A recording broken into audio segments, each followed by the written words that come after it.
disent que l'apocalypse se déroulera le 21 décembre 2012. Mais qu'en savent-ils?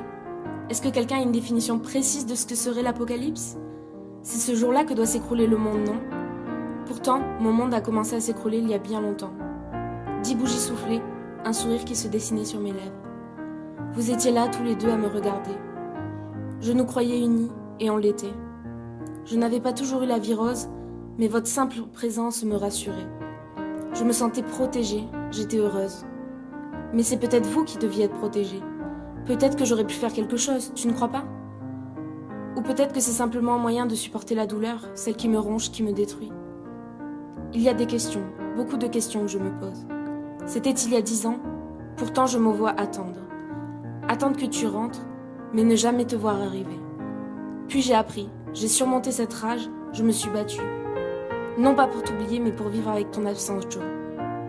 J'avais un vide autour de moi, une jambe en moins. C'était difficile d'avancer en ayant perdu l'équilibre. Est-ce que j'avais besoin qu'elle m'enlève autre chose? Pourtant c'est ce qu'elle a fait, aucune pitié. J'ai perdu une partie de moi-même. Maman, si j'avais pu prendre ton mal, te voir sourire un peu plus longtemps, ne pas te voir fermer les yeux, crois-moi, je l'aurais fait. C'est un peu comme si vous étiez une denrée rare, ma propre marque d'extasie. Je ne pouvais pas me passer de vous, et pourtant, je vais devoir apprendre à me sevrer. Tu crois qu'un jour j'arriverai à reconstruire ce monde, délabré, à me reconstruire?